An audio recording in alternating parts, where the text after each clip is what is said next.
done. We're dead. NOFODcast went offline. Oh God, what a disaster. Uh, Oh, Does it say we're back up? I guess. It seems I, I, fine. Everything I'm seems good. it's dead on my end. I'm looking at it. I'm looking at the actual Twitch thing. So Nah, we're there. We have no viewers. I'm looking at it. We have no yeah, I think viewers. we're dead now on Twitch. That's just me. Oh, No, it's It's back just me up. doing this. It's back up. I'm looking at it.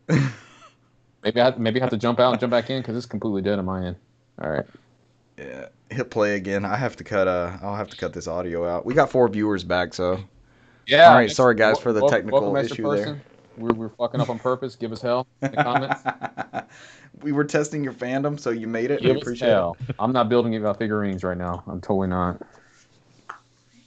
Yes, please not right now. Please focus.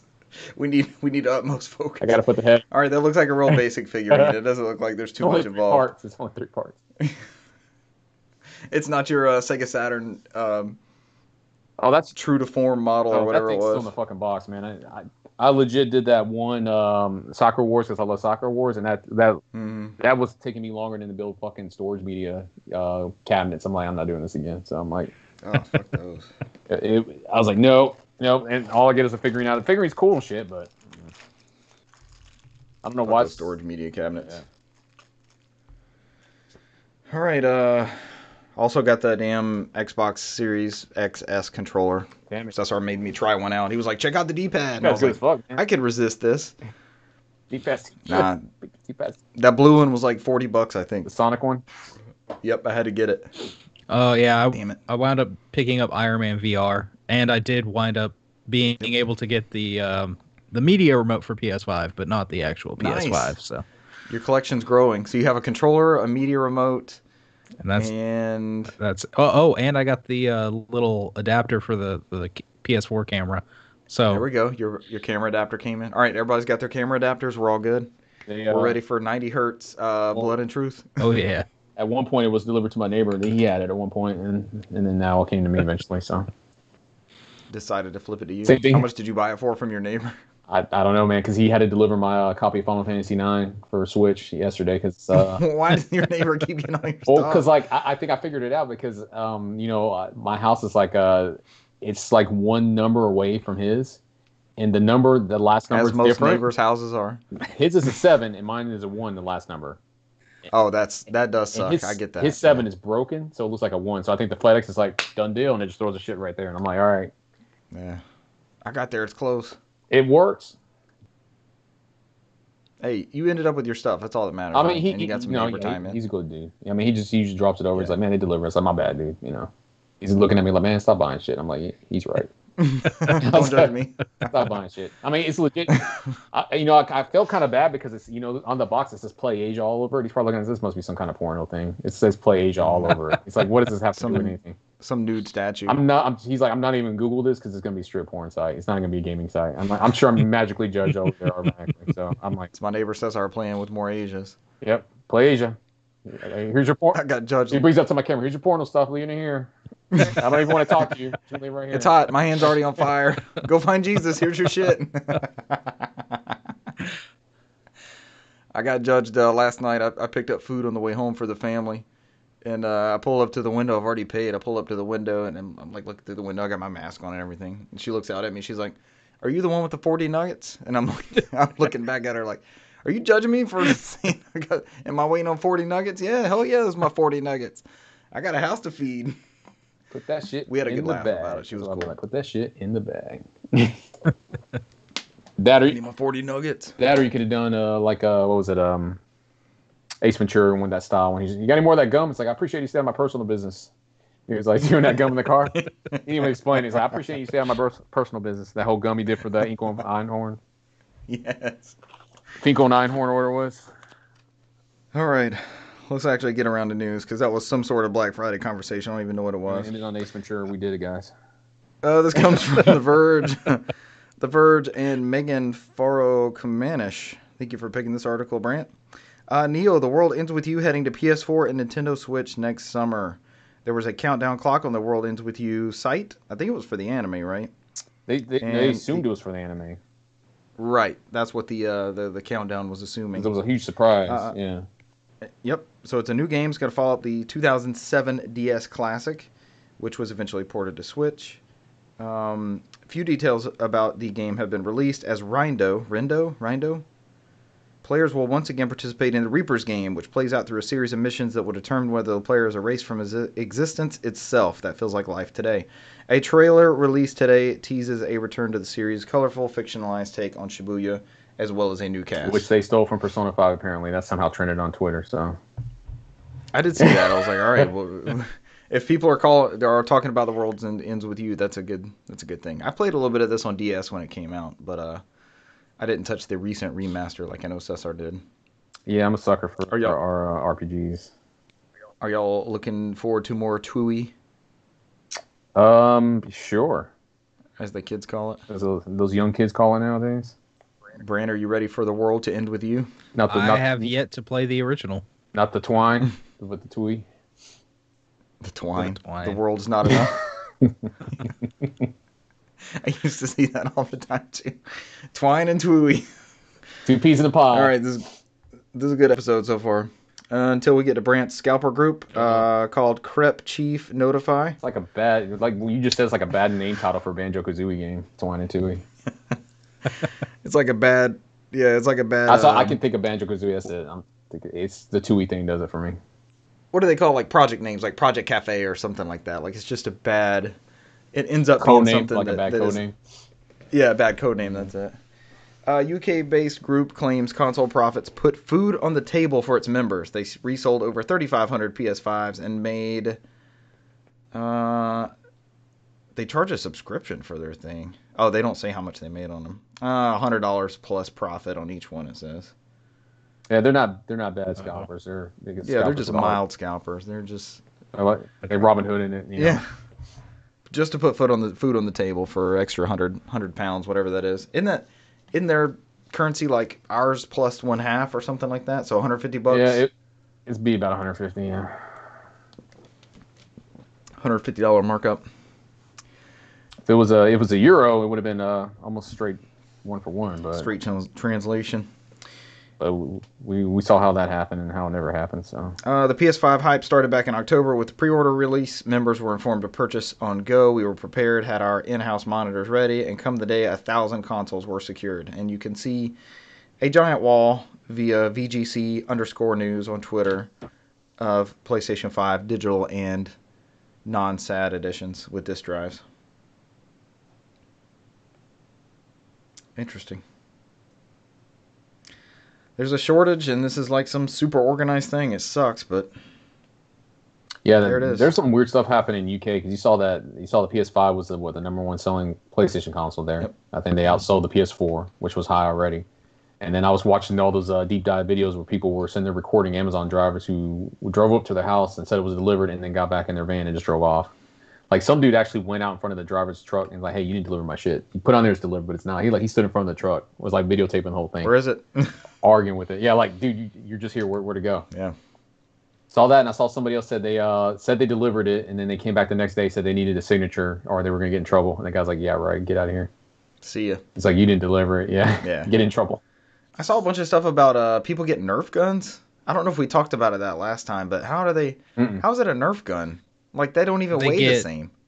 They reopen it inside the van and they just throw something in there they already have. So like they put air fryers, they put random stuff in there. It's all done in the van. Are there that many Nerf guns being delivered? Like that became a popular thing as Nerf guns. But between me and you, because I think it's the cheapest thing they can grab and throw in there. And a similar size that way box. People shake it like, oh, there's something in here, but I know it doesn't weigh 15 fucking pounds. Right. Somehow. Yeah. Probably a similar size but box. I hear something ringo in there. Because I mean, the argument is for your driver's like, I don't know, I didn't do that. I mean, something was in there jingling around. I'm not going to sit there and go on their shit. You know, I mean, you could do plausible deniability. So mine's joyriding on FedEx. Still. Yeah, yours is not the only one. There's a whole thread somewhere out there in Reddit where people's FedEx stuff disappears. So. I wonder if somebody's going to go after them. Like, I'm okay. It just came out. Somebody explained like. And I don't want to spend too much time on it because we got a lot of shit we got to talk about. But, somebody explained on there like a normal, regular employee is not going to do that shit and put their job in jeopardy. Right. They said these consoles came out right around seasonal time, and he's like, there's some seasonal employees that said this job doesn't cut it for them, and they like after a day they're just dipset, and so sometimes that temptation is big where they just like I'm gonna quit this shit anyway. So, Damn. They're just gonna they fire said it me. happens a lot. Yeah. Yeah. It's just part of the game when you come to seasonal work. Some people just like I don't want to do this shit.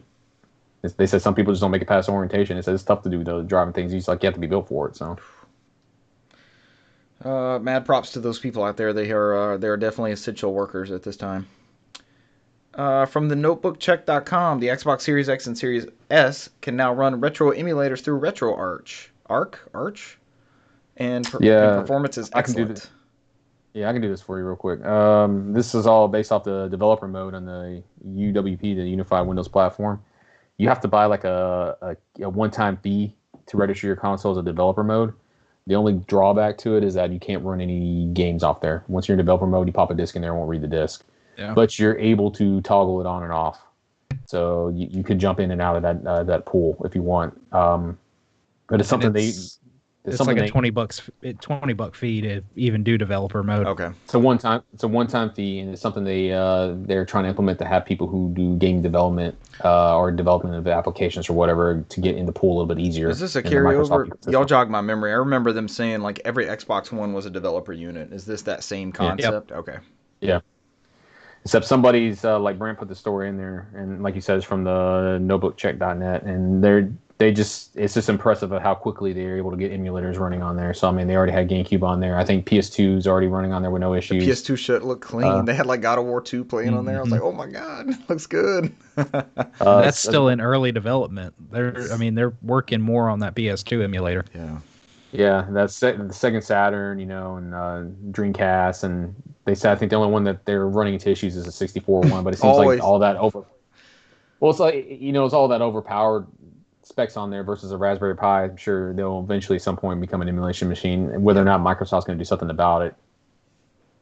Because at some point they might be like, well, we're just going to not make this work on here. Right. So they could. It's a chance you take. So hopefully they get it up and running soon. That way, if anybody who does want to jump in that pool, they can drop their $2.99, do the developer thing, and take it off the network, and just have their shit running off of ISOs off of USB. So that's not a bad sounding concept. I'm willing to invest $2.99. I'm close. If it plays all that stuff perfectly, I'm like, with a good ass controller too. Yeah, I mean, you with think a good about ass D-pad. You think about those consoles. Yep, D-pad. You think about those consoles. That Xbox Series controller maps pretty well with all those systems. Mm-hmm.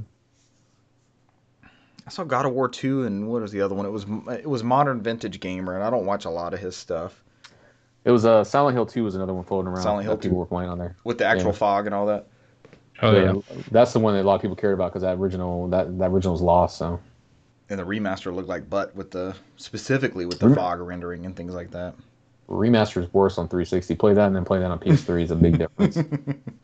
Drastic, huh? They gave up on the 360 one. They were like, we didn't sell enough copies to do anything with this shit, and they overcharged for patches, so they were like, we're not doing it. Yeah, we were playing the definitive one before the pandemic. Remember, we started the pandemic with the damn Silent Hill playthrough. No, we started when we played fucking Siren. Oh god, that choppy ass stream. If we would have beat Siren, none of this shit would have happened. We just had to beat Siren. We would have been in a better war line. The war line split when we didn't beat Siren. Is that how we end it? We go back and beat Siren and then we're done? We have to. Yeah.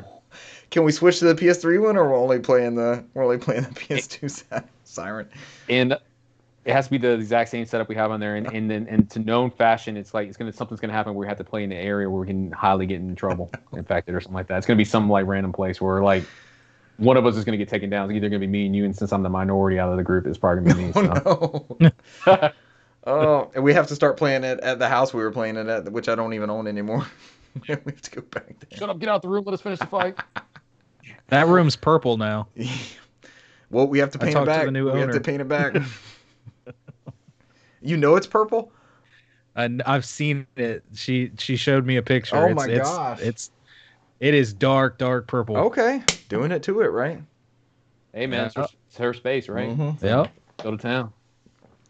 It served me well. Now it's for someone else. A new NOFODcast studio has arisen. Speaking of arising, but not arriving. Super Nintendo World opens on February 4th with AR Mario Kart roller coaster. Well, that's a hell of a lead. According to Sam Byford of The Verge, speeding ahead at 150cc. Boy, that was an easy one there, Sam. Universal Studios Japan has announced an opening date for its long-awaited Nintendo theme park. I'm not sure how well this is going to go, seeing as we're in the middle of a pandemic, and Japan's numbers were on the rise last time I saw. The cars have steering wheels, and multiple vehicles can race alongside each other, but it sounds like the ride itself is on rails, so it's kind of an AR. Well, they said it's an AR thing. The park says it's working with health administration officials to ensure a safe environment for visitors and staff, and is currently operating at 50% capacity, which I believe Disney World's been doing like 25%, right? That's our closest major theme park. What is Six Flags doing? We're in Six Flags territory. Six Flags over Georgia. I think they're going full in it. I think the only difference is that you're required to wear a mask and they check your temperature before you enter the facility, I think, and they do cleanings. I don't know if they do reduced capacity. I can't remember if they do it or not. Okay. I know they took a lot of heat because they were telling people you had to wear a mask. You know how that is. Right. Live correction coming next week, I'm sure. Oh, that's a lot of people do this when it comes to mask requirement. That's not gonna fly. And I'll stay the hell away from there. Live correction: Sam Raimi's brother Ted Raimi is not dead. We failed to fact check 2 weeks ago. Friend of the show. I'm sorry, Ted Raimi. I know you were waiting pissed for 2 weeks, like these motherfuckers. Friend of the show, Charles, messaged me on the side. He was like, "Oh God, Ted Raimi died." He didn't hear, and then I was like, "God, I gotta look it up." Yeah, he got Ted Raimi. And he got Peter after Parker the Spider-Man. Yeah, the Spider-Man talk. I thought he died. I thought this was a known thing. Who died? I was there with you. I plunged with you. I didn't stop at the Yeah, edge. you were like, yeah, he's gone. Maybe we shouldn't say anything. I was in there first. I was like, damn, we lost Ted Raimi. I felt bad about it. The opening of Super Nintendo World will be closely watched as a model for the theme park industry, which has been hit hard by COVID-19. Last week, Walt Disney Company announced plans to lay off 32,000 employees in its parks division. Did y'all watch the video of the Super Nintendo World in Universal Studios Japan? Oh, yeah. I did not. I just hope to experience it one day. I'll just keep it all fresh until then. It looks cool. Yeah. No spoilers, Dan. There's a cool Bowser statue. I think if I got my picture in front of the Bowser statue, I'd be happy. Fucking spoilers. It's just like the Master Chief statue we got our picture taken under. I don't know. Have you been looking at plane rides, man? Nope. I think if you get something for 2021 in the summer, I know if I go to Jersey, I can fly from Jersey round trip to Puerto Rico for $49 round trip. From here to Jersey to Puerto Rico and back? No, from Jersey to Puerto Rico. Oh, you got to get there first. Yeah, I think I can get it to Jersey for like $50. So it might be $100 round trip. That's awesome. To fly to Puerto Rico instead of like the almost $500 it normally costs. Damn. That's drastic. Hopefully it'll be safer to travel by then. But I hear airlines are not so bad. Airlines are not where the spikes come from. It's restaurants. It's they have air circulation in there in the airlines. That's why. So they're in the cabin. There's always air circulating in there to keep bacteria low. They've always done that because they always have people in a small space. They've done that for years. Yeah, a tiny tube. And then if you're on Spirit Airlines, like we flew to Orlando to the Halo thing, you're in an even tighter tube where a Mario Kart can't reach. From 4 hours away. Well, I remember because I was sat between somebody who's like some lady sleeping in some dude's lap. I'm like, damn. I was like, can I just get out away from here? You guys were further back in the plane. I'm sitting here like people getting intimate next to me, and I'm like, I don't know what to do because I'm just stuck by the window. I can go the other way. So. Get in the Spirit. Should have fucking just bought the whole lane. I'm like, no, get up my lane. Did you offer to buy their seats for them? Like, if y'all go somewhere else. I was at that point. It's like, how much money would it take for y'all to just get away from me? I was at that point. I'm like. Now we know why Cesar is so adamant about clothing's always required. He's scarred from Spirit Airlines. Flying on the plane with these people, these jokers. There's two things on the plane that I don't like. It's like crowding my personal space, and I always had. Or the one thing I do look for, I always look for a dog on a plane. I always need to have a dog on the plane with us. And I told my coworkers like, why you have to have a dog in there? I was like, well, because dog spelled backwards is God, so we got to have that dog on that plane so we can survive. So. I was like, that's my logic, and so far every plane I've been on has a dog in it, and I made it down. So every plane you've been on has had a dog. Yep, so that's far. Even when I went to Arkansas, somebody from the military took a German Shepherd that just retired. He was on that plane with them. German Shepherd was cool as hell, just chilled out in the seat. That's a hell of a streak. Yeah. So if you see a plane without a dog, you better get the hell off. Oh, I'm gonna die. Yeah, I already know. I'm just gonna go on the plane, but like, it's fine. Or it's to time. ensure your safety every time, get your own damn dog and take it with you. I haven't gone there. Or yet. just rent a dog for the flight. It's worth it. I would think it's worth it. That's the worst thing I can do is rent a dog. Where's it gonna go? Just put out an It's gonna ad. go random place. I'm about to fly. In order to make it safely, I need to borrow someone's dog for the flight. I'm gonna take your dog to Arkansas. We're gonna have a good time, and then I'll fly the dog back, and then you can have your dog. I'm not even gonna do that. I'm just gonna go. At this point, I just find a stray somewhere and be like, "Hey, dude, I'm just gonna take you away from your home and just send you another place because maybe it's better there." And then he just flies with me, and I just don't take him back. So does it have to be a live dog? I mean, if you see Brant, like a what little the- kid with what a the dog fuck? stuffed animal, I'm just saying if you see it, Rowdy, Brant's on there with Rowdy from Scrubs. I mean, there's Down, boy. in Clayton County where one of the roads, there's if you drive down, somebody out in their front yard has a fire hydrant and they have a statue of a dog with its leg lifted up. I mean, if I brought close. that on the plane with me, would that be okay? Close. I need a live dog. You need live dog. Yeah. What about if Dog the Bounty Hunter is on the flight, but there are no? I would think this is Inception, and I'd probably just throw myself out the plane. So at that point, Okay, his wife did die. Are we correct on that celebrity death? Yeah. All right, no we life. are treading on some thin ground here. So I do not want to participate in this conversation anymore. One last thing. When you get to where you're going, do you drop that dog off and get a new dog to bring it back where you came from, or do you keep the current dog when you're at your destination? At this point, I'm going to be wanted for just taking stray dogs from one location and moving to another location and just never bringing them back. It's just like, hey, yeah. It's like Men in Black when they check in the aliens. They're like, "Do you have any unclaimed fruits or vegetables?" And they're like unloading all this crazy shit on the conveyor belt. I guess I could not be a douche and maybe do that and just find the dog a home when I get there. I guess I could do that. All right, there's Cesar's travel tips. Join us next week for more advice. Yep, my logic. Dog spelled backwards has got it. He's got to be on the plane. Where's the dog? I'm always looking for the dog. You thought this episode was great? Tune in next week. Find out what Brant does on buses. Yeah. Oh Lord. All right, next up in news, PlayStation Plus accounts are getting banned. Why are they getting banned? Someone take this one. Yeah. You got Okay. it? No, you haven't, man. I thought you were gonna wait for the Animal Crossing report, but then look, we don't have one. So. Wait, this doesn't have to do with it. I thought they were banning people for playing Animal Crossing. They should. Sure. I'm still trying to figure out what I can't transfer from one Switch to the other. I'm scared. I haven't moved my character over yet. They don't tell me. So, Sony is apparently banning PS4 users who pay money to access the PlayStation 5's PS Collection, which is the brand new system they have where This is a brilliant idea. If you I'm have- pretty excited by this. I know, but if you've got your PlayStation Plus account on your PS5, you get you get access to a whole bunch of first party games, and there's a couple of third party games in there as well. All great games, all good titles. Really good games. But what's happening is PS5 owners have begun exploiting the loophole to this collection, which they log into a user's account of a PS4 owner's console or something like that, and they log in, and that just unlocks those games on the last gen. So here's my consoles. understanding, Brant. I have a PS5, right, with the PS5 PlayStation Plus collection. You have a PS4 with PlayStation Plus. I was going to offer this to friends before this was a story.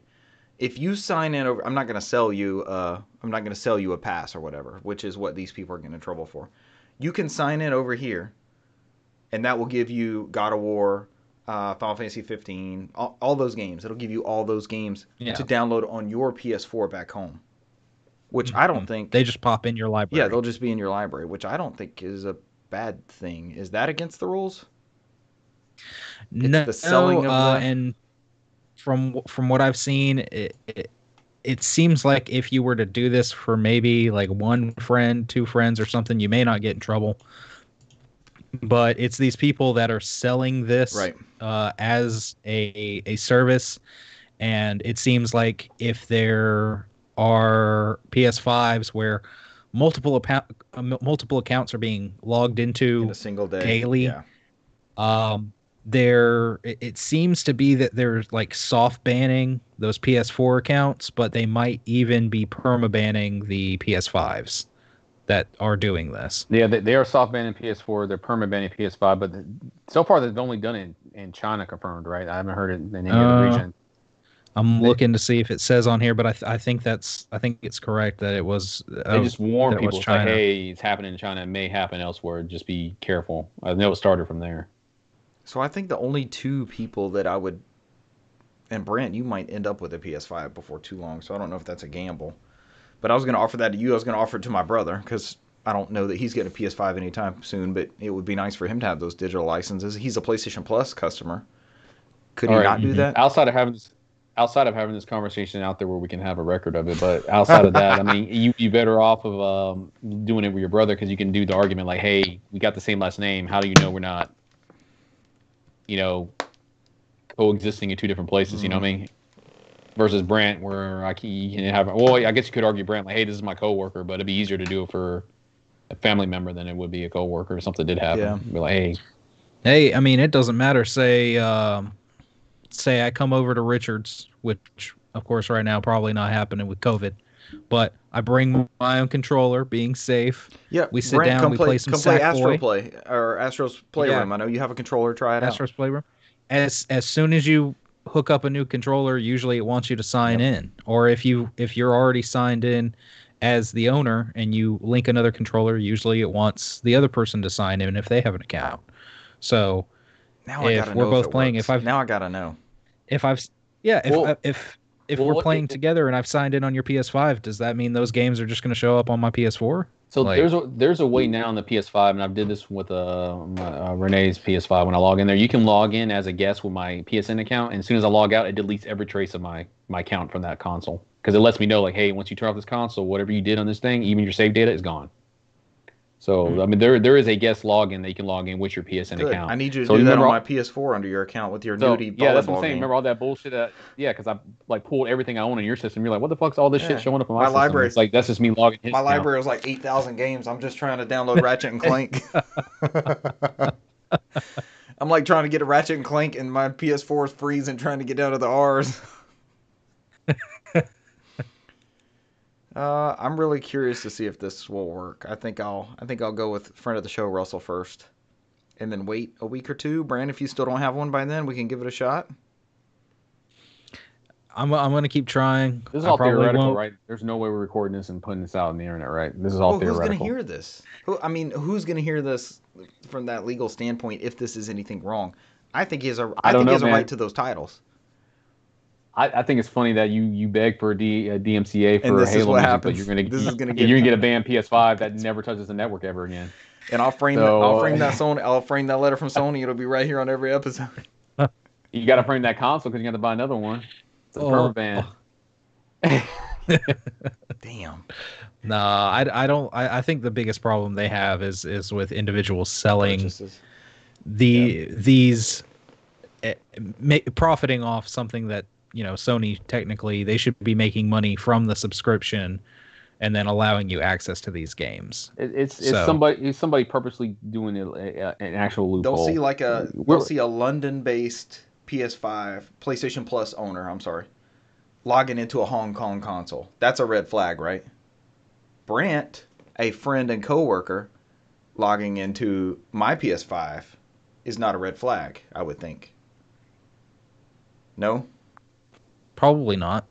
I don't know. Especially if it's one other login within, a 24-hour period, or even,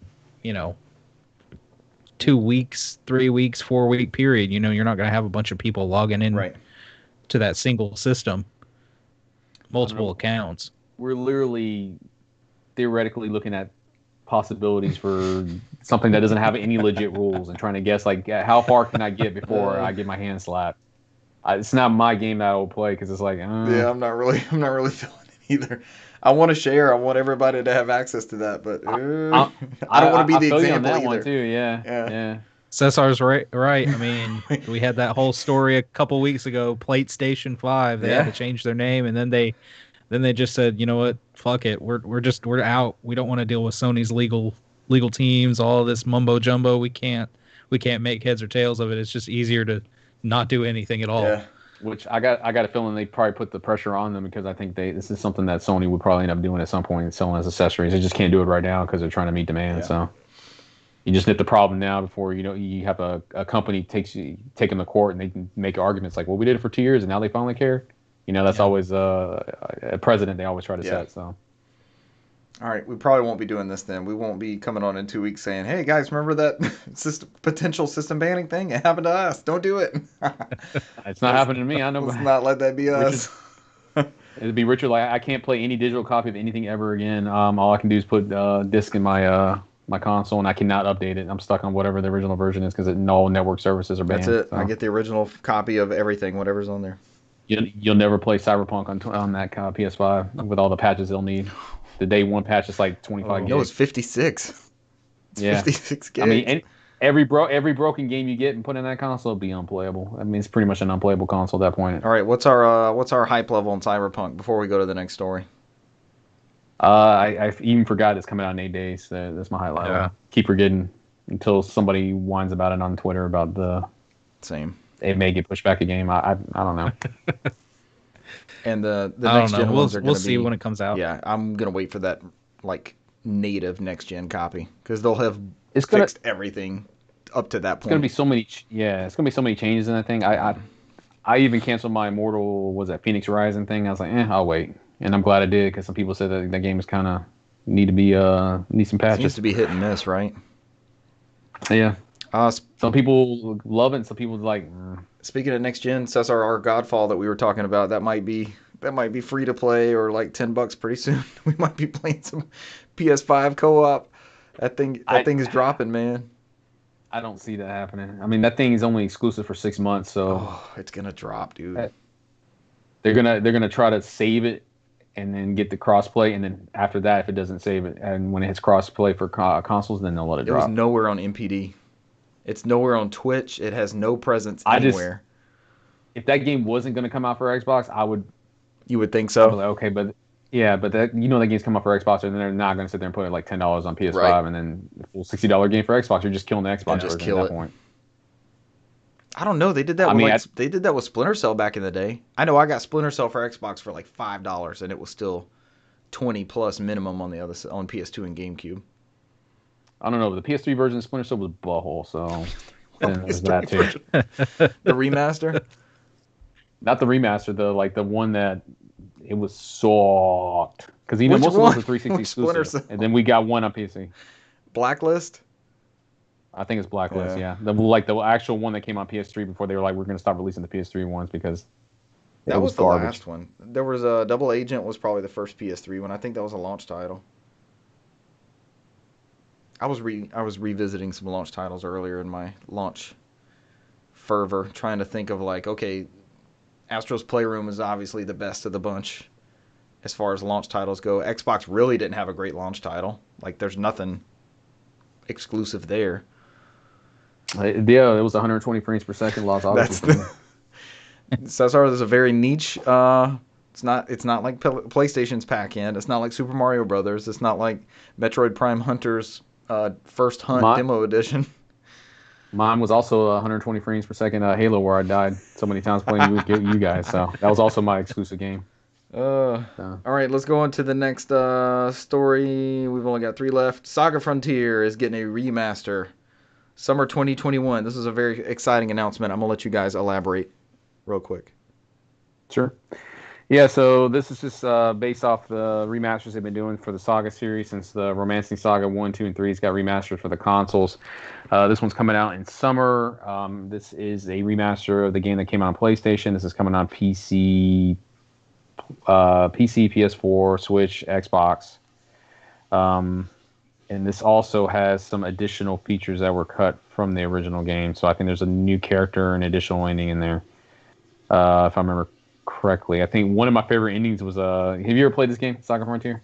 I have not. This always looked like an amazing game. It was beautiful on the PS1. there's a character in there, and I think his name is Blue, and if I remember this correctly, because I played it years back. So I think if you get to the final boss battle, it's the game ends at the in the midpoint of the boss battle. You just get a game over, and that's the end of the game. That's this ending. That's the end. That's the ending.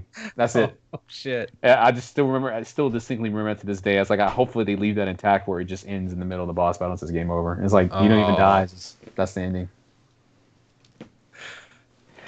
So it's that whole bit where it's what I would call the evolution of the Frontier Saga, or the Romancing Saga, where you have and it's similar where you get multiple characters and they share a unique story. This is probably the last one before they start getting weird with it, because Saga Frontier 2 was similar, but it had more of a cell shaded art style on that one, like watercolor art style. But I think Saga Frontier 2 was probably the last new one I played. I didn't play the Romancing Saga remake on PS2. What was that a remake of? The original game, I think. Or I might be getting... No, I think it is a remake of the original game. Because I think that was the first time we got the original game was that remake. And that was on PS2. And that game was like dirt cheap, remember? It came out and it was like hit $20 like super fast. I'm hyped for this myself. I'm excited about the actual finished campaign and all that kind of stuff. Yeah, I just told Brandon about my experience playing the character I believe is Blue, where I just got the ending. I got the game over and the final boss battle halfway through. It's just game over. Game over. That was the ending. That was the ending. That was it. That was one of the characters' endings. Best ending ever. I was like, I was sitting there like, what the fuck is this shit? I'm like I'm a kid in middle school, and I'm like, I beat the game.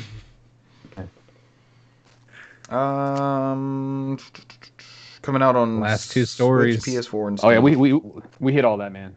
We're good now. Oh, y'all knocked it out. Yeah, we're on to the next story. As I took a break, PlayStation Plus games for December and Xbox games with gold. Brant, do you want to take those, sir? Yeah, sure. I'll take the PlayStation ones at least, because I mean, are we counting the games with gold? I put them on here, but burn. I don't know why you did. Heyo, lames with gold. That's what Cesar likes to say. Put a link to. Yeah, you should have put a link. Gold. Should have put a link on there, and it takes me to 404 page when I hit on the Xbox links.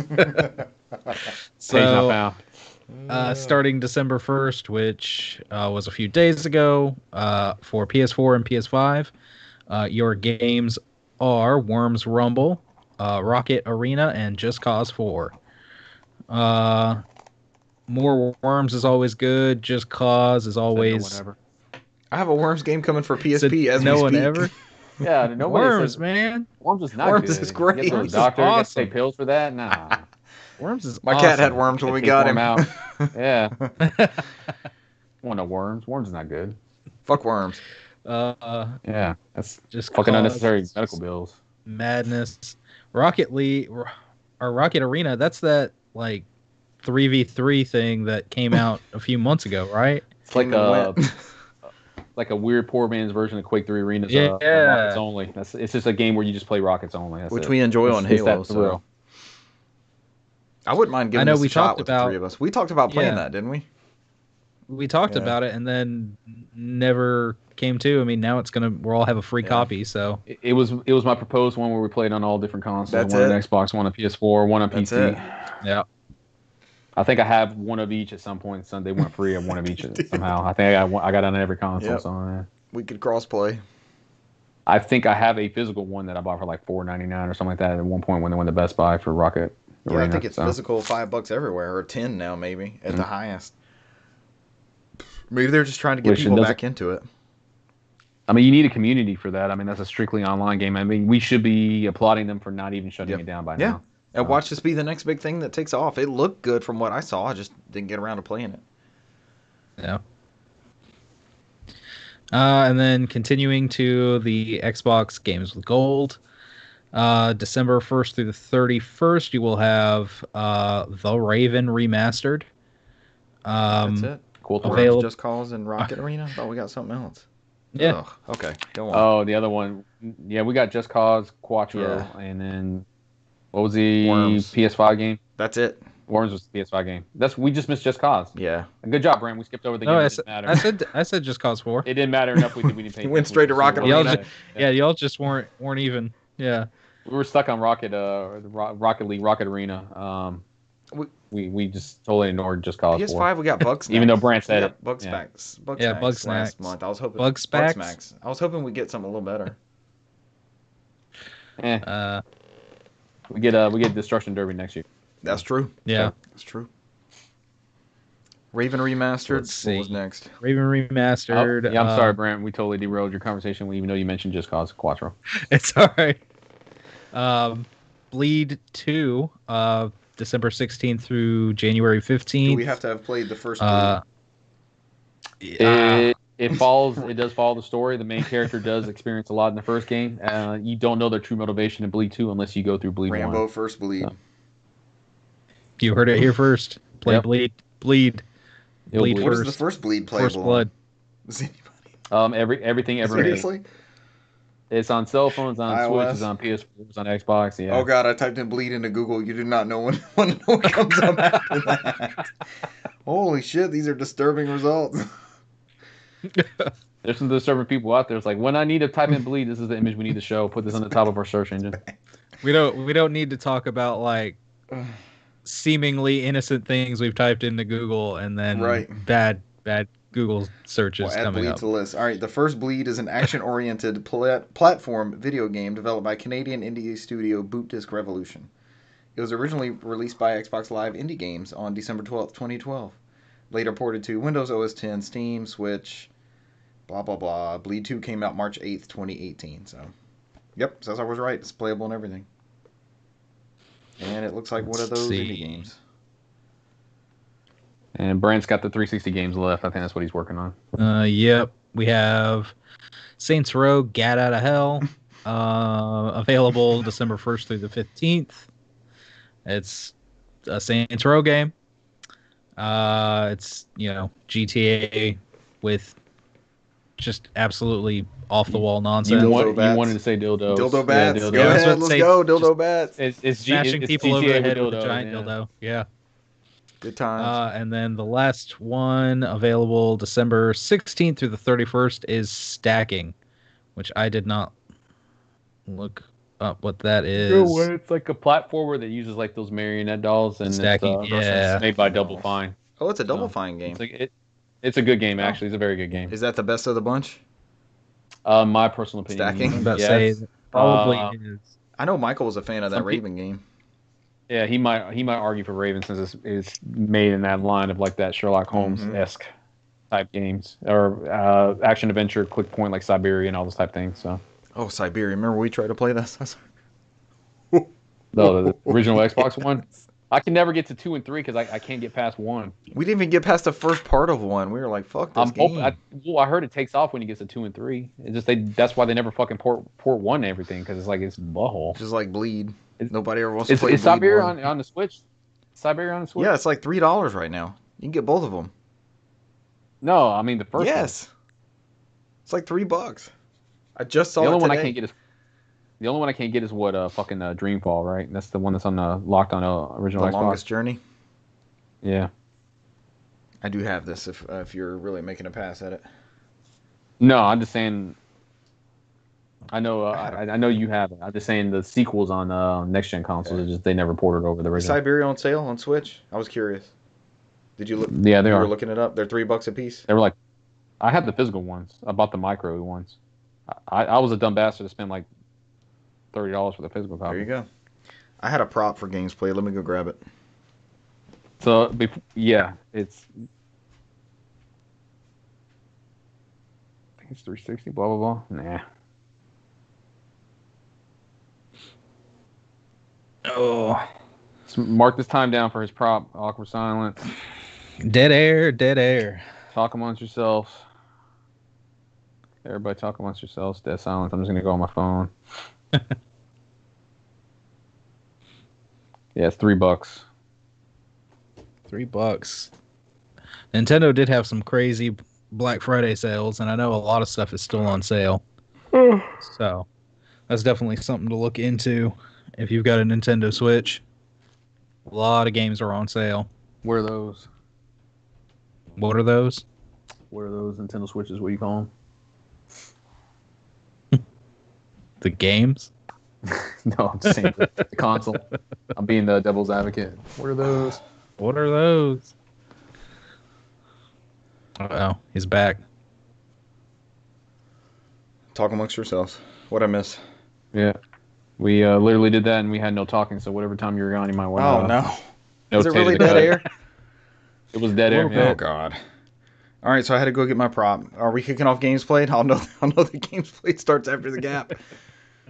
All right. At this point, this was probably it was definitely a pre Black Friday pickup because it was available at Thanksgiving for the family to enjoy.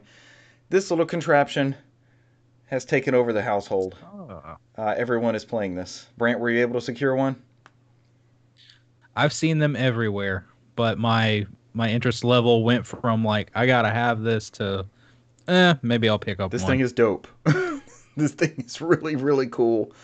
Of course, this is for our audio listeners, this is the Super Mario Brothers Game & Watch that came out as part of the 35th anniversary of Super Mario Brothers. And, man, it has swept the household. It's just a cool little thing that sits around, and the kids will pick it up and play a level or two. For some reason, they keep picking lost levels on there. They're picking, like, the hard Super Mario and trying to play it. But it's just fun to have sitting around like a coffee table book, I guess. You know, you just kind of pick it up, play a little bit, set it back down. It charges over USB-C. It holds a battery forever. There's a bunch of little Easter eggs in it. It's just a really cool thing. I hope they do more of these, especially with Zelda and Metroid coming up next year, because that'll be an insta-buy for me. that automatically somehow disintegrate when it hits March 31st. Yep. This is going to power down and just die. That's why it has the clock built into it. I'm surprised they didn't put that. I'm surprised they didn't put a Best Buy date on there, like best used by March 31st. Well, this shit went bad. But it's really well done. I have a couple of other, like the old school original Game & Watches, and there's a lot of detail that mimics that old school one, and it just looks like a new iteration of that. The screen is gorgeous. I couldn't believe how cool the screen looks. No ghosting, great colors. Highly recommend. What else did I play? I prefer all ghosting back all cover. ghosting back color, black and white, and ghosting. Nonstop.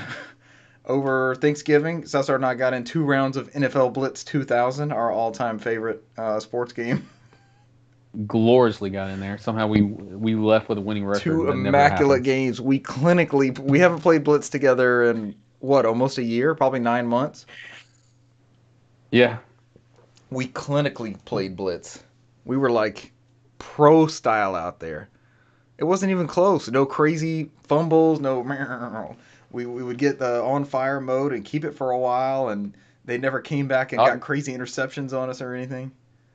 No, we threw some picks in there. There were some picks in there. We still didn't. They didn't beat us. We didn't lose our head. They usually beat us Yeah. or run it back on us or something. It's usually by the end of the whole game, is like Richard's like, fuck this game, cheap ass shit. And he's usually flicking the game off like fuck this. this So game.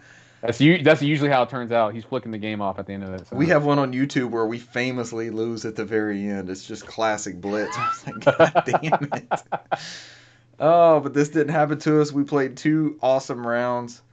Cesar's style of picking plays by just randomly hitting buttons still works. It checks out. Hey man, We lost you, Cesar. Are all of us out? no, There you are. I'm There you still are. here. Yeah, I never left. I couldn't hear you audio-wise. Whatever happened to my computer where we decided to install drivers for whatever classic. reason. You gotta love it. We played Blitz. That's it. We didn't Like- get anything else, did we? It's like my favorites where it tells me the computer must restart now in the middle of something. Yeah. It doesn't. No. It doesn't give me the countdown anymore. It's like you must restart now. I'm like, No. A big part of my break was watching Final Fantasy 15 Kingsglaive, the prequel CG movie leading into the game. If you read reviews and critic reviews, but things that were said about the movie, they weren't favorable. But friend of the show, Michael, and Cesar had said this is kind of essential watching going into the game. And the movie was great. I thought it was awesome. Really great CG, good characters, good story, political intrigue. It's free on Amazon Prime Video, Brant, if you want to check it out, if you're interested in doing it before you jump into the game. And it gives you a bunch of backstory, great acting, great music. It makes... Sean Bean didn't die. Okay. He didn't die in the movie. Did he? Oh God, he. I don't know if it's spoilers for Brent or not. Maybe Brent can watch and find out. I I'm literally don't remember if he died or not. I just could have sworn that's one of the things that Sean Bean didn't die in. Maybe Nope, I'm wrong. it's I not don't on that remember. list of movies. He's very dead at the end of it. He's quite dead. Then I guess the record continues. Never mind. And Carry the on. character who had the conflict with him, and by conflict I mean stuck the sword through him. He is in the beginning of the game. Like I started the game up about 2 days after that, and it segues straight from the end of the movie into the start of the game, and it was awesome. And I already knew these characters. I already knew the conflict, like the backstory behind it, and it was. I love media that does that. I was telling Russell about this. I haven't felt like something has touched off like that since Halo. Since Fall of Reach. You could read Fall of Reach and go straight into the first Halo, and everybody knows about Halo lore with the books weaving in between all the games and that kind of stuff. But it And did. about Craig also. Do what? And about Craig also. Craig the Brute. So I started the game. I'm probably an hour into the game. I got to the very sexualized mechanic at the shop at the very beginning. I'm not sure what's happening there. At this point, and I know Brant can speak with me on this one. I watch so much weeb shit, like anime stuff, that I don't even notice any of the naughty stuff. I look at like, okay. I don't even pay attention to it anymore. It happens all around me. It's like you told me about the whole domestic girlfriend. I had to go look at it twice when I bought that set, and I'm like, yeah, I guess it was pretty bad. Yeah, so. You are desensitized. I when I looked at it, I was like, damn, this show's fucking awesome. I'm buying it. And I sent it to Richard. It's like, damn, this shit is kind of suspect. I'm like, I looked at it again. Maybe it was. Maybe I shouldn't have bought it. Because I looked at it, I can't cancel it now. I'm like, oh. I'm like, fuck. hey man, I might be at the job. Send me a not safe for work warning before you send that. He called me out. He's like, Richard's like, I know you do some shit sometimes, and I give you hell, but man, this one's kind of like legit. So. Hey, it might be the dad of me. I'm pushing my car to the mechanic shop, and I see this mechanic come out. She's not wearing any clothes, and I'm looking around. I'm like, hey, man, it's hot. It's dusty. Put some damn clothes on. But her character is not. I'm in the beginning of the game. Her character is not that fleshed out. I already like the 4 guys in the car concept. Like, I think I'm going to dig that. The music's incredible. I've known that. I've been listening to that soundtrack since well before I was playing the game. I'm playing on PS5 on the PlayStation Plus collection that I will not legally let Brant have a copy of. And one day. You should let him do it once he owns a PS5 and be like, well, what the hell? We all own a PS5. We all have PS Plus. Why is he coming over to sign in on it? Yeah, that's how you pay Just back to do something. Be like, well, we all have it. So yeah, we did it, fuckers. Look at us. Yeah. Look at us now. We own your shit. He bought one. I bought one. We beat you. We both have PlayStation Plus. Yeah. What are you gonna do now? You gonna ban all? We all have PlayStation Plus till 2023. We're good. I think mine's like 2030 or something. I keep adding 4 years. I'm like, man, it's like my Xbox Live Ultimate. I keep adding 4 years, and then I'm like, damn, this shit's It'll be PlayStation Minus by then. PlayStation Plus is gonna outlive me somehow. I have to pass it on to my relatives. So. You have to put in your will who's and gonna. You have my PlayStation Plus account. Yeah. No, you can't sell it. It's in that article. They'll shut down. They'll brick your console. It's in there. You can't let somebody else have your account.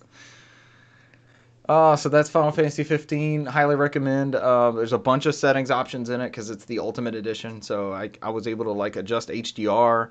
I'm playing in performance mode. It'll take performance over everything, and it runs like butter smooth. That's a gorgeous ass game. I will say though, coming off that CG to the game, there's a little bit of a hit. It probably doesn't look as good as it would have looked if I had just gone straight into the game because that CG. There's some uncanny valley. There's some uncanny valley moments in that movie where you're like, I don't know, that dude is really convincing looking. It's well worth a watch, Brand, if y'all want to knock it out. It's like 2 hours, and watch past the credits. That's a vital part, I think. Yeah, I mean the movie's surprisingly good. I thought it was great. I'm looking to get a Blu-ray copy at some point when it drops. I think right now it's like $15, but I'll probably pick up a hard copy. I enjoyed it that much. To add on to what Richard's saying, I want to kind of go through that game again because I haven't gone through all that DLC, and then I just got that Final Fantasy book where that was supposed to be the rest of the DLC they were supposed to do that got canceled, and to complete that arc story. Yeah. So like just to see how it would have turned out and see because people gave that game hell when it came out because it was kind of broken. So right. I think I bought it day one, but I don't think I actually played it until some major patches almost a year later. Yeah. Because I ended up waiting. I got that Need for Speed Hot Pursuit remaster that I was talking about. That is probably the best looking racing game I've ever played. It's beautiful. Cesar, did yours come in ever? It did, and it's sitting there looking at me on the shelf. You haven't fired it up yet? No, you know me, man. I'm sitting there like I need a fucking PlayStation that has like a fucking 6-disc changer built in there, where I can just load it up like the old days with the CD-ROMs, and now I can just press the fucking button. That's the only downside of having physical media. It is. If I was digital, I could fire it up, but I popped it in. It downloaded super fast on PS5. It plays at 60 frames per second. Brant, you and I were talking about it a couple weeks ago, and one of the reviews I had read said it's a remaster in that it's now available for this current gen, running better than it ever did. It was not really there's not really a whole lot done to it, but just what it did, where it runs smoother and looks great. That is a badass game. This is a Criterion Need for Speed, so it's got that Burnout flair to it, and just like the different modes that you go between. Like you'll have a race, and then you'll have a pursuit where you're the cop car, and then you'll have a pursuit where you're not the cop car. This may be a little desensitized to current police situations, but to take down the person that you're chasing in the police car, you were wrecking them, like you were taking that car out. And it goes through this like slow motion, like the first one I did, I almost posted it, but I was like, no, this is only funny to me probably. I forced the other car into like an oncoming semi, and my job was just to stop the car. It wasn't the car was obliterated, turning over, and I'm just sitting there. You give me some Heavy Rain vibes right there, man. I'm just sitting there by myself. I'm like, to serve and protect, bitch. Because I messed up that car, man. They don't even tell you what you're going after. It's just a racing game. There's nothing behind why you're pursuing the person, and it's just pure arcade fun, and it's great at that. Highly recommend, especially at the $20 that it was. That's an awesome game. Did I play anything else? I got 2 crazy Halo weekends in. Cesar got in on one of them with us. Did we play Big Team Battle with you, Cesar? Was it the 8v8 rounds that we did? I don't remember. I know you were trying to get me on the next night, but I was knee deep in the game, and by the time I looked at it, I think it was like 2 or 3 in the morning. And I was like, "It's already over." All right, come on, so. Brant. Our numbers are growing. We're getting Big Team Battle stuff in there, and they're maps I've never seen before. It's like brand new Halo maps. Yeah, I've jumped in there, and I was like, "Yeah, let me try it out with the faster frame rate and all that shit in there." So I was like, "Did you have a good time?" I died really fast. Oh, it's a lot of fun. Nothing on Switch. No old school. Russell and I didn't resume our Baldur's Gate playthrough that I'm still craving. I got to figure out what's going on in that crypt.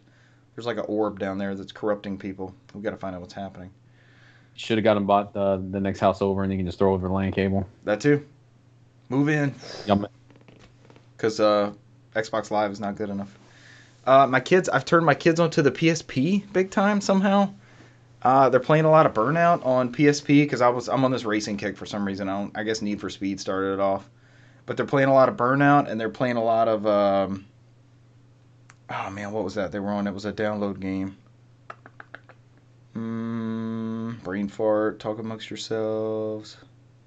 Ape Escape. It's not Ape Escape. I got Death Jr. in finally. I was trying that out. I'm not gonna keep playing Death Jr. It's interesting in concept. But that's not a good video game. I'm trying to think of a download-only game on the PSP. It was downloaded on there. It was Little Big Planet, one of the free ones they gave us from the great Sony outage of 2011. Yeah. The one where I spent the whole month when the network was down and I beat Mass Effect 2. I remember that. That was your outage game? I was like, holy shit, this game's great. Yeah. So the kids are big on the PSP, and there's a bunch of great playing games still on PSP. I don't think I'm going to head into one of those kicks, but it's one of those where I just sit back and I'm like, the library on this console is kick-ass. There were some great-ass games on PSP. There was only 2 games that mattered in that console, and it was Tales of Eternia and Breath of Fire 3. That is not the only 2. There's plenty of great games. The only 2 that mattered. Okay, you keep those 2 and let me have the rest of your PSP collection. I'll make sure they're well taken care of. And I did enjoy Metal Gear Acid, even though people at my college gave me hell for it. They're like, why did you enjoy this game? It's for whatever reason I enjoyed it with the fake Solid Snake. That's not even the real Solid Snake. It's not what people wanted from Metal Gear. That's the only thing people were crying about. And then if we'd gotten an actual like legit Metal Gear, we did with Peace Walker and what was the other one? Portable Ops. Yeah, and then the Plus. Yeah, remember they came back and they did the expansion on there. Yeah. I think that's about it for me. I rambled on long enough. I'm sure I'm forgetting something. No, what you're forgetting is that we should all have this homework that we should all be playing Death Stranding right now because apparently everybody says it matters most now with the whole isolation. And it's like that game was made for. We should be connecting the country at this point. it's like sadly like very now-ish. Like you know how he always did Metal Gear Solid 2 was like ahead of its time. It's like they're saying the same thing for Death Stranding. It's like it kind of fits how we are now. A virus took over the country, and I'm interested to see somebody else pointed this out on Twitter. It's not my original thought, but they want to know we've raved about the DualSense controller on this podcast. Somebody was like, man, I can't wait to see Kojima patch Death Stranding with the DualSense controllers and the shit that you can do with that. Like, Brent, did you play Death Stranding at all? No, okay. But I know that you had to like balance and shit with that triggers. It was unique, man. I've never played anything like it. It made me and Cesar's Game of the Year list last year, both of us. It's different, man, and so I would love to see what he could do with the DualSense controller, with the rainfall, timefall, and everything. Go ahead, Cesar. That will be good too. Yep. Yeah. But no, I don't want to interrupt you. But I'm still having issues with the fucking adaptive triggers, man. Because like, I don't know if I brought it up last time when I played Spider-Man, where I'm like sitting there and I'm shooting the threads with the adaptive triggers, and I'm like, I think I almost broke my controller because that shit's fighting me back. And I'm like, it's not this hard to fucking press down. It's supposed to do that, but I'm sitting there like, God damn it! I'm sitting here like, why are you not going? And it's like it's fighting you. Renee was giving me hell about that. I was like, dude, this adaptive, man. It's what it's supposed to do. And I was like, I don't know, man. Maybe I'm too old. I'm sitting here like, why is this fighting me back? Fucking press down. Just go. I'm still trying to get used to adaptive triggers. Can you turn it off? I have no idea. I figured I should just get used to it at some point. So you can go into the settings and turn off the mic on the controller. You can turn off adaptive triggers. You can do all that. The mic button's right there on the controller. Yeah, it has a mute, but you can set it up in the settings to where it is default always mute. Because did y'all see the option in what was it, Demon Souls, during the unlock of certain trophies? So there was a video that came out of a gentleman, I guess he's a streamer or YouTuber or something, but anyway, he's fighting this boss in Demon Souls, and he finally beats it, and he's like, yeah, he's yelling, screaming, then all of a sudden the trophy pops up, and then it also said video clip, would you like to watch? And because of, I guess, of his reaction, the controller was listening, and because of the reaction, they recorded the clip, and so he watched it, and it's got his voice over it and everything. Oh, wow. It's the video clip of what he just did, and it's got his voice, his reaction to winning and all that. So to add on what Brent says, and I've noticed this, when you start unlocking trophies, even on the PS4 games, it automatically records a 15-second clip of you unlocking the trophy. I saw that. Automatically. Unless you go in there and tell it not to, it does it automatically. Because it does that when I was playing Trails. I was like, nobody's going to watch me play turn-based game and unlock for 15 seconds to unlock a trophy. But like, okay. I saw it on Astros. I got a platinum trophy on Astros Playroom. I don't know if I mentioned that. My first one ever. No, because you wouldn't shut up about it if you did. So first one. First one. I'm in the club. I got a platinum. You go here like, yeah, bitches, yeah. All the haters. Sneak preview. That's probably my game of the year. I had so much fun with Astros Playroom. It was really good. All right, that's all my games played. Who's up? Mine's simple. Visual novels. Almost. Yeah, that's in there too. I went ahead and won the Cold Wars, and I beat that. I think it took me 4 hours to beat that campaign. Did you kill Ronald Reagan? No, he survived in the end. Surprisingly, I didn't think he'd make it out the 80s. I didn't see where that. Could have sworn that somebody tried to take him out in a hotel or something like that. I wasn't sure. I gotta go back and look at history again. But and then Catcher the Rye was part of it too. Apparently. Outside of that, it was a short campaign. It does branch off at certain parts where you can kind of go into like these side missions, and I wasn't doing that shit. I wasn't feeling it because like it wanted me to get 100% in the side missions. It wants me to go and find evidence in the main levels, and then when I got the evidence, it gives me like numbers and letters so I can decode the fucking evidence for that side mission, and that way I can complete it at 100%. And I'm like, and it's legit. I was like, I don't have time for this shit. I'm just gonna go ahead and look up the answers online, and I'm like, online, like, nope. It's different for every person. I was like, well, fuck, I'm not doing it. I was like, yeah. It's like it's randomly generated. The solutions are. That is so weird. you have to actually build the grid, line up the letters and numbers, and like spell out what the fuck they're doing to find the answer or some shit like that. So that's cool, but also like, what the fuck?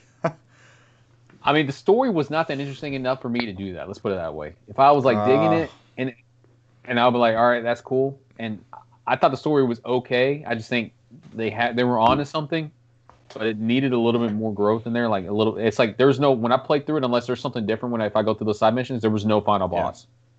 It wasn't like the other Modern Warfare games where like you got to take down one dude. It's like I just complete the level and that was it. I was like, all right. So it's not up there on your Black Ops campaigns? I don't know if I mean, it'd probably be my top 3 because the Black Ops campaign in 3 and 4 was not my cup of tea. Right. So. But the one thing I did enjoy that game is that I've already talked about the 120 frames per second, but the very thing I didn't mention last time is that game uses adaptive triggers very, very well. I mean, you feel like the loads of the guns and the bullets hit each time as you press the trigger. You can feel each bullet. What's crazy is when you get in there and do the Gatling gun, you can feel it roar up on the left side of the controller and then move over to the right one and shoot. It does a very, very good job on how it uses weapons in that game. I wouldn't mind trying that out if you're done with it temporarily. I don't see why not. Awesome. Outside of that, I did play some Switch, but I'll go on that last because I'm sure Brent played some of that too. But the other games I played, I ended up playing Trails of Cold Steel 3, and I'm 35 hours into it. Saw you on that on something. Yeah. I'm halfway through the game. And this one takes place after the second one, and it's like a 1.5 year gap. And it's like it's kind of like they're finishing off this story. So it's like it's starting to integrate some of these characters you have from the previous games, like Trails in the Sky and Koseki no Zero, the Crossbell games, and they're kind of all interacting now. I think the only one I kind of waited until the fourth one came out because that's when it kind of ties all the stories together to kind of finish that story arc they're in there. I'm going to have to wait and see. The jury be out on the fourth one because some people say it's good and some people say it was like over convoluted. Like the game was like very slow on the fourth game, which is my concern. They said it's like they try to unload all this shit in this fourth game. Did that one just come out? The fourth one? That came out like a month ago. Okay, that's not the one you're playing. You're playing 3 right now. Yeah, I waited on 3. It's been about a year. Outside of that, I played some. Now I had the real brain fart. My brain's dying. It got me, man. I was frozen. Dude, I literally just had it in my brain and it just popped out. It's like reverse Stay Puft Marshmallow Man. It's like reverse Stay Puft Marshmallow Man. It's like I'm sitting here trying to not remember it and it fucking just pops out. It's not like there's I don't know how it happened. It just popped in there. The other game I was playing Robotic Notes, which was a visual novel, and that's in the Science Adventure Team series. I think I got like 15 hours into it. It's something that takes place in between Steins Gate and Chaos Head before Chaos Child in there. It's all these games I've been playing this year. And the whole premise of this game is there's a robotics club on the island south of Japan, and they're trying to build like a live action Gundam is what they're doing. So there was an original member that started the club, and it's a high school club, and she built like the exterior of the robot, and she kind of moved on and did her own thing, and she's built like these exoskeletons for people who have like they get paralyzed in accidents so they can help them walk again. So she went and did her own thing.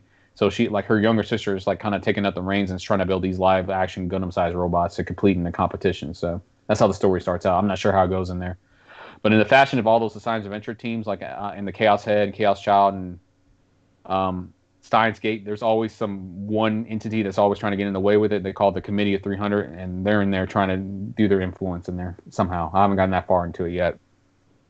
And then the only other game I played, and I'm sure Brent did too, that's why we left it last, is I played some of the Hybrid Warriors. Yes.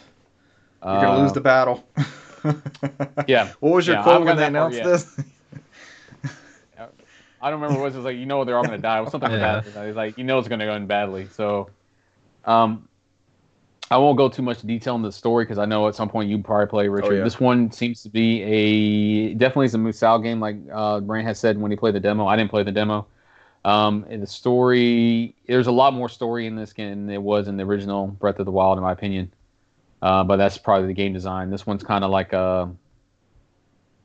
setting the stage for it, basically. Yeah. I don't know if you can I would like some more upfront story. This is most of it. The rhythm it follows is like you get story level. It follows that whole rhythm. And then you get an open world map, which you can't do anything. You just pick out points to go to different areas. And then from there, you just get story bits in between. So it's like you know what's going to happen, but it kind of fills in, and you kind of see some new stuff in there. Gotcha. You see a lot more of the personalities of the characters from the original Breath of the Wild, and they're all unique and they're all pretty good and they're all different. Outside of that, I haven't gotten that far. I've gotten to the part where I'm going to visit the Guardians separately. They have a plan to, and I'm not going to ruin it for you because you know what happens. They got a plan to get those things started for whatever reason because of the first game. Yeah. So they're working on that part on there. So when you pull up the map, and it seems like each level you go through, you unlock a character. Like I had started with, you get Pura on the beginning, and then you get Zelda in the next one. And as you go through, you get more characters as you go through. And then from the world map, you got different little attributes you can do, where you can do different battles, or you can do weapon development, or you can do cooking, where it gives you different items. Some of those you can't do unless you have the proper ingredients. Can you mess up the cooking and get the sensor thing again? No, it's more straightforward. No. It tells you if you have the items, you get this item. Okay. You know, if you have these ingredients, you get these ingredients. It's more straightforward because it's definitely a Musou game. It's definitely a Dynasty Warriors game where it doesn't give you that freedom that Breath of the Wild has. Yeah. I don't think that you can go into this game without any Breath of the Wild knowledge. So if somebody didn't do Breath of the Wild and then started playing this game first so they can get the background, I'd be a disservice. I think you get more enjoyment playing the original game and then going back because then you can kind of say, oh, I know this character, character. That's and good to know. It kind of opens up more. Yeah. It was designed in that fact. I'll leave it at that, and I'll hand it over to Brent because I'm sure he probably played more than I did. I probably only played maybe like 2 or 3 hours into it, and then I was, then I was knee deep in trails. So it's gonna be one of those years. All right, Brent, tell us how you saved Hyrule. I played a lot of it. Nice. Where I probably haven't gotten super far into it. I know I'm pretty deep into the story. Unlocked a good bit of the characters. What is there with it being a warrior? How does the character unlock go? Is it like a skill points, or you have to beat a level to unlock them, or how does it hand you people? It's usually just kind of, at least from my experience, it's just encounters. Okay. So like Cesar was saying, you start with Link, you wind up with Pura next, and then eventually you get to a point and it kind of just says, switch to Zelda, and you can play as Zelda, and then from there, that's like the first little chapter is you just kind of get the feel of the game, and then with the story, Zelda and the team have to go and assemble the pilots for the Divine Beasts. So from there, you pick whichever section of Hyrule you want to go to, and you go to that area. So if you were to go to Gerudo Valley, you go there, you encounter the character there, and then you just continue, and just as soon as you encounter them, they're basically just like, yeah, look what I can do. They show off basically, and you get to play as them, and that's cool. It's nice because it'll give you recommended levels for each thing, no matter if it's just kind of the main story levels, or if it's the side little missions and things you can do. It'll give you a recommended level. That's helpful. And you don't necessarily have to grind as well. If you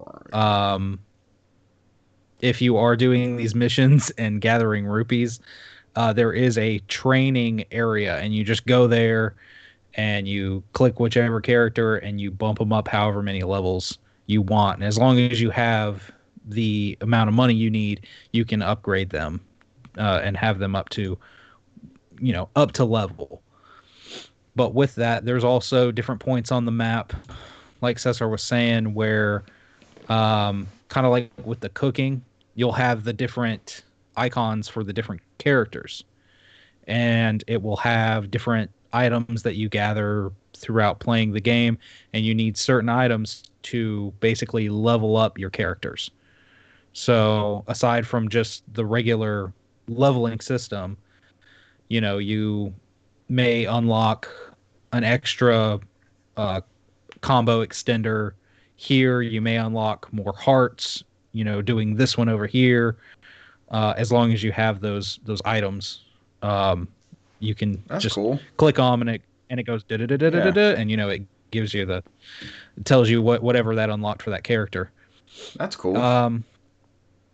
And so it gives you a little bit of nice freedom to progress how you want to, instead of just Oh, funneling yeah. you through 1,000 bokoblins.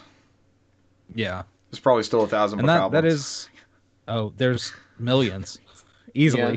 Then you have you have lizards, and then you have magicians, and you can get wands for the magicians. So you get one for like a different attribute. So the only fucker was the lightning one, which that bastard dunks is around the top, and I'm like, you get down here, man. I'm like, he's the only one that does that bullshit. I mean, I know he did that Breath of the Wild, but I'm like, I have to sit there and just look at him as he fucking dances around. I'm like, just come down here so I can kill you. So I'm like, I did play this with my son when I got it, and he wound up still having a gift card from his birthday, and so after he played it with me, he was bugging us to go to the store and pick it up for himself. Awesome. So, but he did play. He's played a good bit with me. When we've sat down together, I've played it a good, probably double by myself. Yeah. But basically, with 2 players, you're playing on easy mode. There's even if you're under leveled, it is extremely easy. Is it the full game? Can you play the full game co-op like that? Oh yeah. Is it? Oh yeah. Online co-op or just split screen? I believe it's just split screen. That being said, with the amount of things that can get on the screen, and especially if you get 2 characters in the same place and doing special attacks at the same time, things get extremely choppy. This game can have its dips on its own. Playing single player, it's usually not extremely bad, but if you get 2 players in there, like I'm saying, with too much on the screen, doing too much at one time, it gets very, very, very choppy. Damn. They'll fix it like they did with Link's Awakening. They'll fix it with a new console. Yeah. Runs best on Switch Pro. But with it being a warrior style game, things can get repetitive. It is nice, like Cesar said, how every character is different. They all have their own movesets. They all have their own special techniques. So it's very nice to just be able to switch to a different character. That's cool. Sometimes, those story bits sometimes you get to pick exactly which characters you want to bring. Sometimes it's 2, sometimes it's 3, and you can, just switch to them on the fly and get a variant of your gameplay. If you're just tired of Link's style of hack and slash, then you can change. That keeps it fresh. To Zelda, and you just get kind of just a fresh style. Do you have a preferred person to play with? Character? I do enjoy Link. I probably Pura's good, man. Who? I love Pura. Oh yeah, Pura. I love her Naruto ninjutsu stuff. It's straight like fucking. She does like the Naruto style. Yeah, and does doppelgangers. Her stuff is crazy. And then how come she didn't save everybody? Pretty fun too. Urbosa what? I don't know. Urbosa's really fun too. Zelda's the hardest one because she uses exclusively the slate ones, and you have to. I think she's probably gonna be the most rewarding one if you get really good with her, because she's tough to execute combos. But if you're an expert with it, you can probably do some deep ass combos in there. She's one of those hard play characters. So the biggest thing with the combos in this game is, like Link, he's just sword, and then if you use what is it? It's like R. ZR. ZR. He ZR, and you can choose different options from there. Yeah. Well, he does the quick, or is it just R, where he does the quick bow? Then you have remote bomb, and then you have he does the leap off the ice block or whatever it is. So the stuff he uses the slate from his moves from Breath of the Wild. So yeah, they all have access to the slate, so they can all use the cryo, the bombs, stasis. And what's the other one? There's one other one. We'll think of it later. The ice? Did you say ice? That's cryo. Bombs. What is the other one? Send in your corrections. Oh, the magnet. Magnet. Yep. Oh yeah. Pulling chest up out of the water. they can all do that, but they all have their own, like, I think it is ZR. So Link, he'll quickly pull out his bow and you just kind of aim it wherever, and he lets off like a quick flurry of arrows. With Zelda and a couple other characters, it depends on what moves they're doing. So like Zelda's whole attack set is based on those Sheikah moves. So she'll like just pull out. She'll have the Sheikah slate. She's swinging it around, but she's doing different stuff. Like she'll have all these different ice blocks come up. She'll, this giant magnet will appear and it, swings this box all over, or she'll just summon this giant bomb that kind of like rolls through enemies like a giant bowling ball. And then if you use ZR, it activates whichever what do they call it? Whatever Sheikah rune she's using. So you can, if you do everything right, like I was saying with the bomb, she'll summon the bomb. It'll do like bowling ball style into the enemies, and then if you use ZR, it just explodes. So, and there's like Daruk, his thing where he'll slam the grounds, and during a combo, he'll make these giant like rock pillars come up, and his is like activate magma. So you use ZR, and like they explode, they just shatter everywhere. So they all, like we were just saying, they're all different. They're all unique. It sounds good. You're not just Lu Bu with a staff and like hitting X triangle. Yeah, most of them it's literally, are you going into battle with a sword or a spear, and then it's you're doing heavy attack, light attack, heavy attack, light attack, special, which I don't mind Warriors games. I really enjoy them, but they're one of those where after playing for a while you can get tired of it. You're like, okay, I'm running over here, I'm getting this base. Okay, I'm running over here, I'm getting this base. It's a grind. Right. It's a played grind. it. Yeah. Some people enjoy that. That's like we had that conversation. Some people just enjoy that. They like to turn off their brain and just do that. Mm-hmm. I can only do it for so long. With a Breath of the Wild backdrop. So that was. I'm still going with that.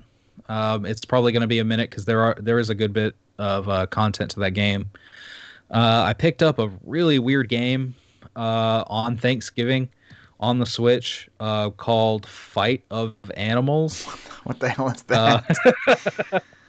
Sounds like Tokyo Jungle. It was something that popped up on I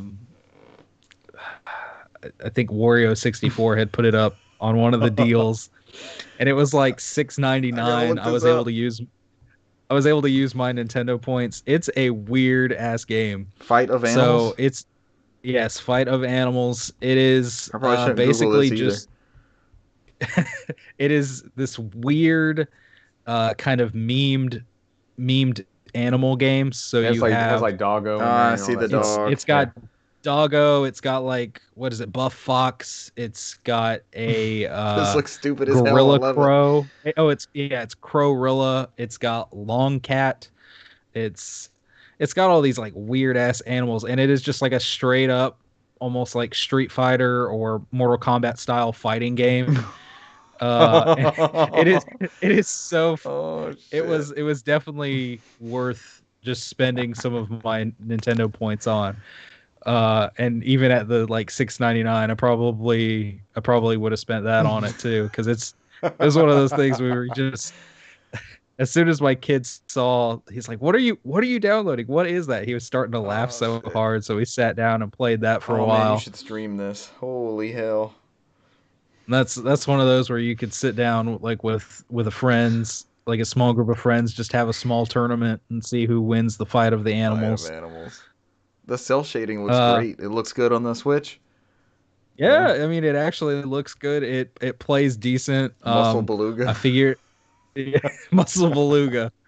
I figured out some jank to where like if one person presses to pull off their special move, as soon as they like start doing it, if you hit special, you just cancel theirs out and you totally wreck them. Nice. So once I figured that out, it was over. Muscle Beluga's like sliding around on his tail. Yeah, he like swims. He does like little flips and it's so Holy shit, weird. this looks extra stupid. I love it. Oh, you should stream It's this. good. Oh, he It's good. does this snapping thing as he comes towards people. Holy It's a shit. wacky God game, bless man. video games. And then other than that, I have been on a VR Yes, kick. let's hear about your VR adventures. So Go much, deep. Go deep. so much so that like my kid, he was like, "Can I do some VR? Can I do some VR?" So we set him up, and he did some Job Simulator. Awesome. Job Simulator on PlayStation is still. I don't know if it's just because it does the motion tracking through the lights in the headset, because that game, even when we would calibrate it, because he's short, we calibrated, we brought the floor up and everything, and then it seemed like he went back in and did a job, and it was like it reset itself. So he was still a little too short, but he was able to do most of the stuff, and he enjoyed that.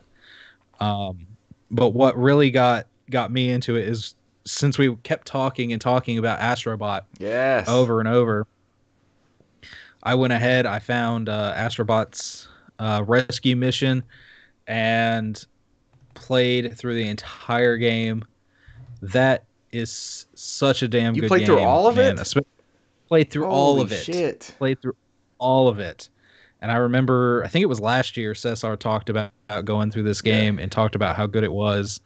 And I don't know how I slept on this game for so long, because this thing it's so good. And it's been a minute since I've like hooked up the VR and done anything in the VR. I think there's a lot to it. Gosh, I think the last time I hooked up the VR was to put my son into like Batman Arkham VR, and before that, I want to say it was Farpoint. Like when Farpoint came out, that was like the last time. Hold on, we gotta take a break. Hold on.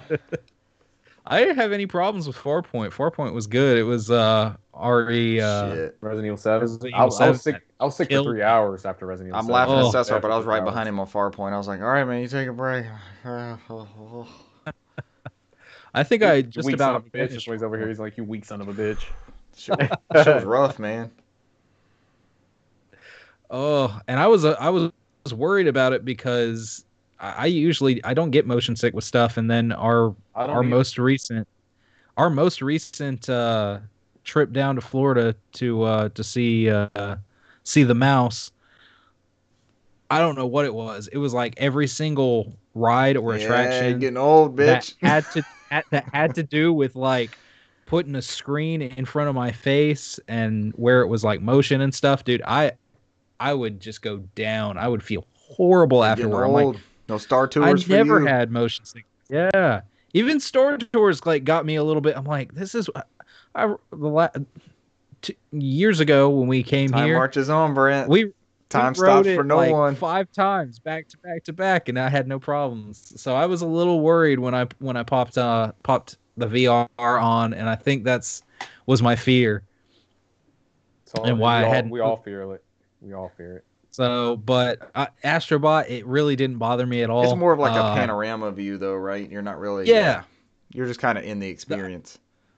It's not like a complete like VR, experience. It's a game that it puts you in there. Yeah. It puts you in the game. You're experiencing what goes on. You got the little Astrobot walking around the level. He walks close to you. He looks at you if he gets too close. What's going off? And what is that? That it just puts you in there. What? My phone went crazy. You're like back. That was my phone. It's like I'm muting itself. Yeah. Phone. It's going nonstop. I don't know what's happening. Hold down the power. Shut down. No, I was seeing my glucometer transmitter failed like over and over, and when it does it, it cuts on the volume. My bad, guys. You're good. Continue on, Brent. Tell us about them. How long did it take to beat? Astrobots. Oh gosh. I think it's like honestly, it took me like 10 hours or something. I was about to say it's not It's not a super long game. I want to say it was maybe about 10 to 12 Yeah. hours. And I haven't gone back and done everything Right, because you can find a because bunch of it's the bots, right? oh That's yeah, the whole thing, rescue mission. yeah. It's got the best platinum trophy name, so It's what is it? There's 5 levels and five was it like 5 different levels to each area? There's like 5 areas in the game plus the main boss, and there's like 5 levels in each area. My favorite one was I think it was on the last little area. It was called like bots and goblins.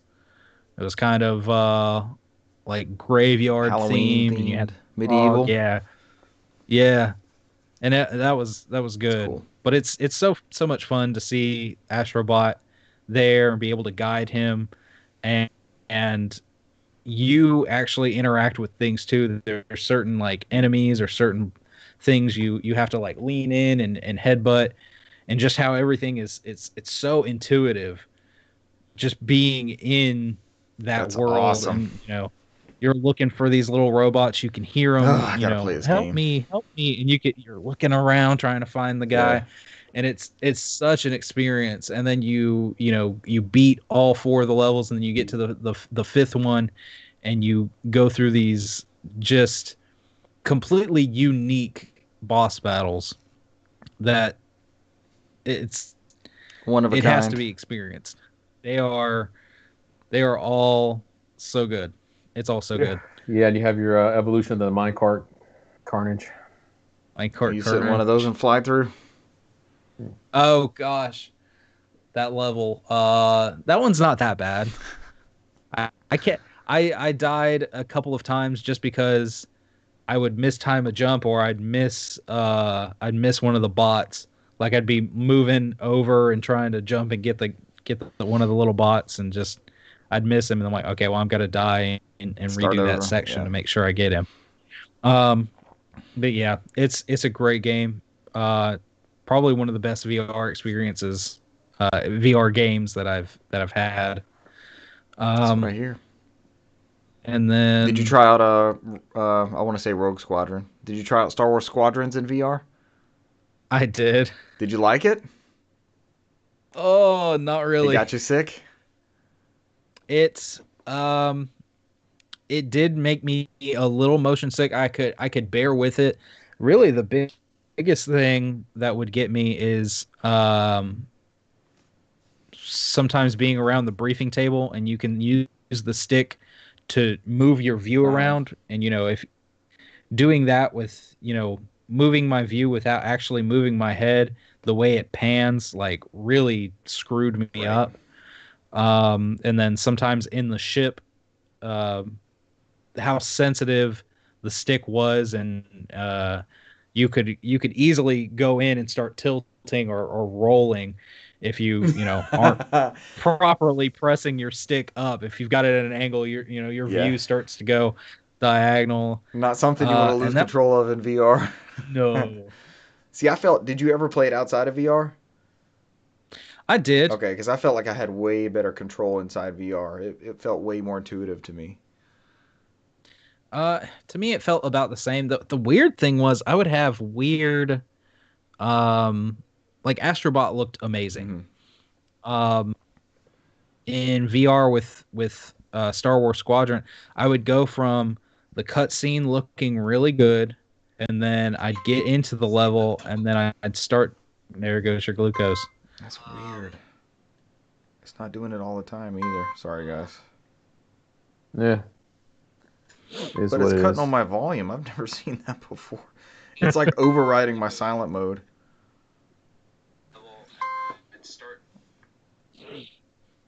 Our playback for editing is going off as well. I guess I'll put it on Do Not Oh. Disturb. Yeah. See if that does anything. Nope. uh, sorry, gentlemen. I'm not in any Uh, health concern if that was also part of the thing. yeah, you need to fix your glucose, Yeah, I'm sir. good. It says Is it like the a monitor's failing for some reason, but I'm still getting readings, so it's not. It's some weird glitch. I'm just turning the phone off. Oh, live TV, But people, this is what you get. but yeah, it would be fine for a moment, and then all of a sudden, it would just look kind of fuzzy or kind of hazy. And then I'd kind of get used to it, and then it would get better, and then I'd get to another area, and things would look good, and continue, and then it would look really weird and fuzzy again. And I mean, all the characters look blurry, Yeah. and it's. I mean, I wasn't like you doing a standard PS4 or PS4 Pro? Standard. That might be it. Because I've played on a Pro and I didn't see anything like that. And then You do take a hit on the processor when you do on the standard. You do get a boost on the Pro. they just released a patch for PS5. I haven't tried that out yet, but next gen consoles just got a boost too. No. Did it affect VR? Did that update affect VR playback? I thought I saw it mentioned in the article. Maybe. Yeah. Because I mean, it seems like the VR one they're able to hit higher frame rates on the. Yeah, because the new console. Blood and Truth is like 90 frames per second. I mentioned that maybe in pre-show. But I just thought it was odd because I mean I didn't have those dips in Astrobot. I playing a lot of the other games that I had before, and that was before because I at first when I got my PSVR I had the OG PS4 like release date launch date PS4 and like now I've got I'd updated it to the Slim several years ago. So, and I've played a couple other VR games and hadn't had a problem with it. And I guess the next thing I'm gonna put in is either Firewall or Iron Man. Okay. Firewall's multiplayer, right? Let me know when you want to give that a go. Cesar, is your VR hooked up? It is not. I look at it every day and I'm like, I should hook Let's you up. fucking go. I even went ahead and charged my aim controller because I'm ready for that. I got aim controller too. Let's do it. Let's do it. Because I've heard that it's like 4v4. I've heard that is good. Is there still a lot of people in there? Game. I don't know. Let's go get our asses handed to us. Now after Bram in there, like he's jumping in there, like, yeah, fuck yeah, let's get in there. I'll never play with Richard again. I'm over here staring at the ceiling, just falling asleep. Gears of War style. That sounds good, man. Adventures in VR. Are you gonna stay on your VR kick? Oh, you just said Firewall. I'm gonna try. Yeah, you just said Firewall. Yeah, got Firewall. I got Iron Man. I want to get Blood and Truth, and there was a couple other things I was looking at. So I've heard Trover is pretty good. It's pretty funny. I was about to say it's pretty funny. I picked that one up on Cesar's recommendation. He sold me on it last year sometime. Oh, yeah. I know that. Look at the fucking thing. I just talked about it. They just came in. Yeah. You'll have to let me know how Bravo Team is because I was interested in that, but then I heard kind of mixed things on it. Yeah, because I mean, I only play Alpha games, so it should have been Alpha Team. It's made by Supermassive. I didn't know that. The Until Dawn people. But yeah, I think that wraps it up for me. We all good? Anything else we want to throw out there? It wasn't as long. It was still an hour and 45 minutes, but I thought we'd go way longer with all of our games played. Yeah, it'd be like 4 hours. We're gonna split it into two podcasts. Go back in time and release it last week. Yeah, but like the first 2 hours is news, and like, man, that podcast sucked. And these guys are garbage for the second half. Damn, I read that shit yesterday. Old news. All right, that's it for us. Thank you for joining us this week, and we'll catch you next week. Bye. Adios. Bye.